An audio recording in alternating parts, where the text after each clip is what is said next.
पवन सिंह को मैं देखता हूँ ऐसे कि मैं उस पवन सिंह को भी जानता हूँ जो शुरू शुरू में आए थे इस इंडस्ट्री में, एक मासूम से एक लाडले जैसे पवन।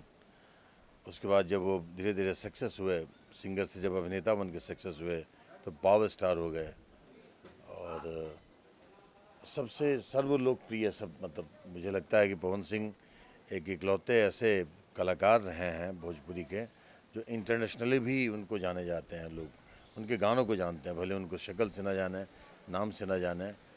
इतने सुरों के बादशाह मैं बोलूं वो पवन सिंह हैं। अभिनेता रहे ही सक्सेस, एक सिंगर बहुत सक्सेस ही हैं। और जिस तरीके से मैं पर्दे पे कितने सक्सेस हीरो हैं वो मैं नहीं कह सकता हूँ, लेकिन आम जीवन में पॉलिटिकली हर विरोधाभास के बाद विपरीत बहाव में उतर करके उन्होंने जो अपना शेर दिली दिखलाई है, वो इस आज के इस परिवेश में किसी ऐसे राजनीतिक दल की इच्छाओं के विरुद्ध जा कर के, तो ये एक ऐसे शेर दिल इंसान की सच्चाई को बयां करता है कि जो वाकई अपने ही टर्म्स पे जिया, अपने ही टर्म्स पे मरेगा, अपने ही टर्म्स पे चल रहा है और अपने ही टर्म्स पे लड़ेगा भी। तो पवन सिंह जी को मैं पहले से ही, अभी आज नॉमिनेशन का दिन है उनका, जीत की ढेरों बधाइयाँ दे देता हूँ। यकीनन जीत तय है। और पवन सिंह जी, अगर आप तक ये मेरी बातें, ये मेरा मैसेज पहुँचे, आपकी गायकी का बहुत बड़ा दीवाना रहा हूँ मैं।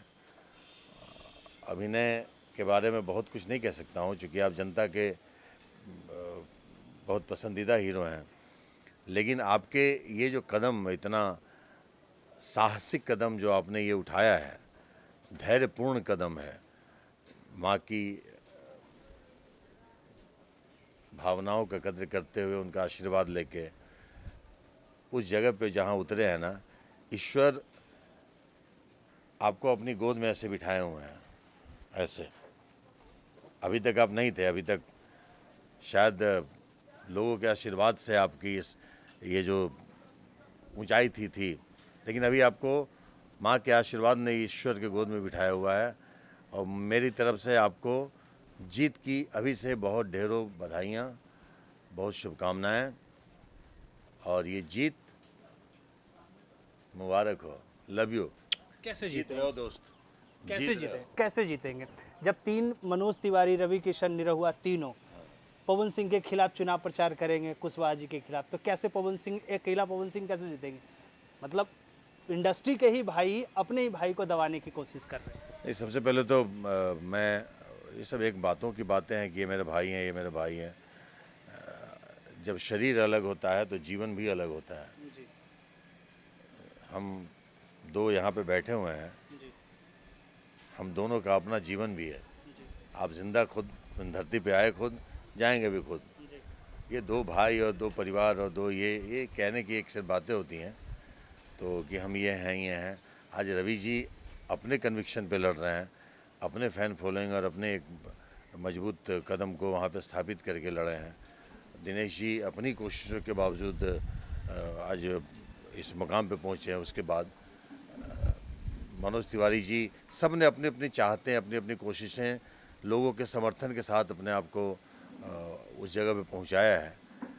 लेकिन अगर मैं बोलूं, इन सबसे भी बड़ा अंक दूं मैं पवन सिंह जी को कि जिन्होंने ये जानते हुए कि हमारे ये तीन दिग्गज प्रेम करने वाले मुझे मजबूरीवश हमारे साथ नहीं आ पाएंगे, लेकिन फिर भी उन्होंने वो कदम उठाया है और इस बिलीव के साथ उठाया है कि आए नहीं आए लेकिन तीनों का आशीर्वाद तो उन्हें मिलेगा।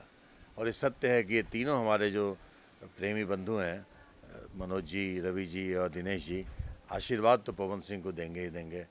और हम सब की दुआएं हैं, आशीर्वाद हैं। वो हमसे उम्र में छोटे हैं। मैं पवन सिंह का इतना बड़ा कभी हितैषी ना हो पाया जितना अचानक अभी हो गया।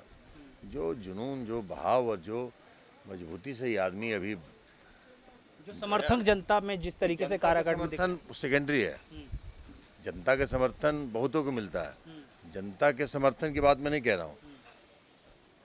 पॉलिटिक्स हो या सिनेमा हो, जनता तो चाहिए ही होते हैं। जनता का समर्थन उस पवन सिंह को भी मिल सकता है जो पवन सिंह सुपरस्टार है, जो पवन सिंह एक नायाब गायक है। मैं उस समर्थन की बात अभी बिल्कुल ही नहीं कर रहा हूँ। वो तो जहाँ जाएंगे पवन सिंह वो होंगे, क्योंकि लोगों का प्यार मिला उनको। लेकिन मैं पवन सिंह के आंतरिक जो इच्छा शक्ति, आंतरिक मजबूती उसके अंदर जो है, और मैं एक सबसे ज़्यादा कॉन्ग्रेचुलेशन दूंगा पवन जी आपको कि आपकी जो शैली है बातों की, ये थी नहीं पहले। मैं ऐसा नहीं देखा था। ये इतनी मैच्योरिटी, इतनी परिपक्वता, ये कहाँ से आया मुझे नहीं मालूम है, लेकिन मैं अचंभित हूँ। एक शालीन बात करना, शालीनता, वो मजबूती, वो व्यवहार, ये सब अचानक जो बदला है ना, तो ये स्वयं पवन सिंह ने नहीं बदला है, ये ईश्वर ने बदला है। तो जब ईश्वर ने ये बदलाव लाया है, तो ईश्वर ने उनके पॉलिटिकल मकाम को पहले से तय कर दिया है, तभी ये बदलाव आया है। तो ईश्वर की ये रचना है, ये पवन सिंह जी की इच्छा शक्ति है, माता का आशीर्वाद है, लेकिन ये ईश्वर के बदलाव हैं, उसको कोई काट नहीं सकता है। आप जाने वाले हैं क्या, मतलब यदि मौका मिले फिल्मों से थोड़ा बहुत, क्योंकि अभी लंबा टाइम है। हाँ, मैंने पवन जी को बोला भी था कि मैं आऊँगा, लेकिन मैं कहीं भी नहीं जा पा रहा हूँ। मजबूरी है कि मैं अभी फ़िलहाल इस दोनों घुटने को लेकर के इस कदर परेशान हूँ कि मैं चल नहीं पा रहा हूँ। तो मैं शूटिंग पे आ जाता हूँ, बामुश्किल काम करता हूँ, सहारा लेकर के नीचे उतरते हैं, और ये पॉलिटिकल माहौल में इतनी भीड़ होती है कि थोड़ा कदम ताल करना पड़ जाता है। तो शायद मैं शारीरिक हालात की वजह से ना जाऊं, लेकिन जो हमारी बात हुई है कि मैं जाऊंगा, भले गाड़ी पे रहूंगा, लेकिन जाना जरूर चाहूँगा कि ये आदमी को ईश्वर ने जो वरदान दिया, उसके बाद इस आदमी के जो नज़ारे हैं उसको देखना चाहता हूँ। मैं क्या मदद करूँगा, सारे पवन सिंह के अपने प्रशंसक हैं। मैं केवल ब्लेस ही दे सकता हूँ, आशीर्वाद दे सकता हूँ, अपने सर्वस्व दुआओं का पोटली बना करके मैं दे सकता हूँ कि मेरे यार जीत जाओ यार, जीतना ही है, आप जीतोगे ही, चूँकि ये आप नहीं, ईश्वर की जो क्या बोलते हैं, ईश्वर की पूरी नियामत आपको बढ़ती गई है कि आप जीतें, और जीतने के लिए ही वहाँ गए हो, नहीं तो नहीं जाते। फैन से क्या, अपने फिल्मी फैन से कहूँगा कि भाई, एक अभिनेता को जानते हो, अवधेश मिश्रा को, तो एक निर्देशक और राइटर को भी, लेखक को भी जानिए। हम सिनेमा को प्रेम करते हैं। आप लोगों ने मुझे इस जगह तक पहुंचाया है, बस हमें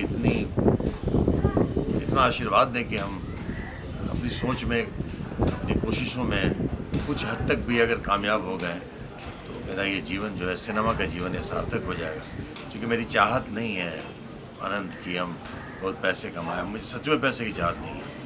इसका मतलब ये नहीं कि हम भूखे मर जाएं, हम काम उतना ही करना चाहते हैं जितने में हमारा घर चल जाए। हम जिन बेजुबानों को प्रेम करते हैं, उनका खान पान जो देखते हैं, उनका जो ट्रीटमेंट, मेडिकल ट्रीटमेंट, क्योंकि मैं एनिमल लवर हूँ, मैं बहुत ज़्यादा प्रेम करता हूँ बेजुबानों को। उनका जीवन शैली, जितना ईश्वर ने मुझे जिम्मेदारी दी है, उसको मैं निभा पाऊँ, और ऐसे ही काम करता रहूँ, जीता रहूँ। मैं 10 घर नहीं बनाना चाहता हूँ, रहने के लिए घर ईश्वर ने दे दिया। काम वो करूँ कि वो अंबानी की बिल्डिंग के ऊपर का महान काम हो जाए, मैं वो चाहता हूँ। अपने लिए घर बनाना नहीं है, घर तो मेरा है, सब दर्शकों के दिल में अगर है तो उससे बड़ा घर कहाँ होगा। मैं उसी घर में रहूँ, लेकिन उस घर में रहने के लायक बनने के लिए मुझे फिल्मों के पागल होना पड़ेगा। मुझे लोग बोलते हैं ये बाबा पागल है, मैं पागल बाबा हूँ, और पागलपन में मुझे बड़ा आनंद आ रहा है, क्योंकि सिनेमा पागलों की ही एक है। नॉर्मल आदमी तो यहाँ आए, किए, काम करके चले गए, तो मजदूरी हो गई, डेली मजदूरी हो गई। जब भी काम करो मेंटल होके करो। तो मुझे लगता है आशीर्वाद दें आप लोग, खुश रहें, मस्त रहें, और हमारे 4 नायाब हीरे हैं इस इंडस्ट्री के, अपने अपने चुनाव मैदान में उतरे हैं।